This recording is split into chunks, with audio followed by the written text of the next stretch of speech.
Here we have 3 oxo cubes, 2 of those are chicken, 1's veg, 3 mushrooms, some spring onion and garlic, and also some fresh ginger as well. I've used both fresh garlic and fresh ginger. Some of the pickled stuff, it will give it a little bit of an odd taste. Sometimes it can be a little bit vinegary as well. And a chicken breast. I also have some soy sauce, and I'm just boiling the kettle, and I'm going to make up the 900 grams of stock now.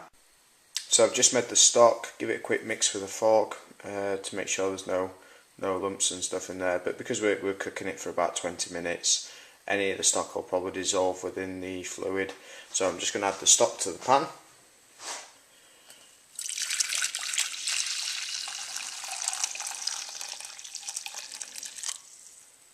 Okay, and then next up is the chicken, and then I'm going to add the garlic and the ginger to that as well.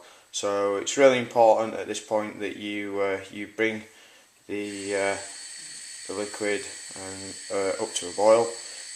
Once the pan started boiling, that's when you're going to reduce the heat and let it simmer for about 20 minutes. One thing that I forgot to mention is the type of noodles that I'm using today. So I'm using Miracle Noodles. You can use egg noodles, and any other kind of noodles as well. But the Miracle Noodles are quite a brilliant little find for me. The noodles themselves only have per 100 grams 10 calories, which is an absolute tiny amount of calories in there.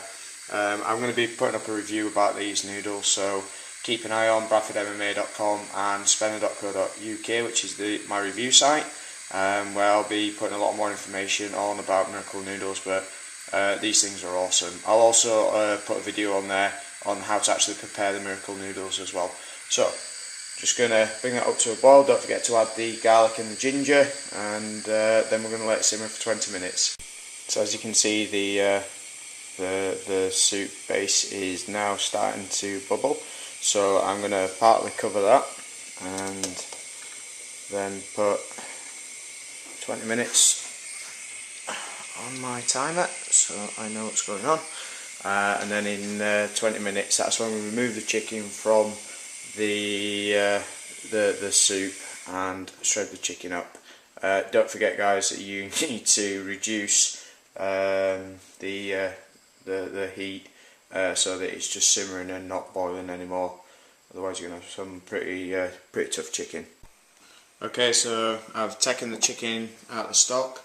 I've added some soy sauce, mushrooms and the spring onions while I just start carving this up. So stripping it's kind of easy, just get your fork and just work with the chicken.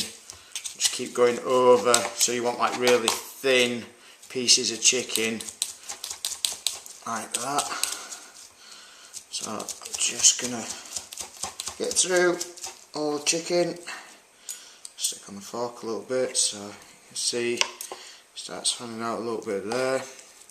So I'm going to do that all to this chicken and add it back in. One thing that's worth noting, this should make 2 lots of meals. Don't add the noodles, especially the Miracle Noodles, into whatever you're going to freeze. So partition, split the soup up into what you're going to eat now and add the noodles and what you're going to freeze, and then yeah, back in a second.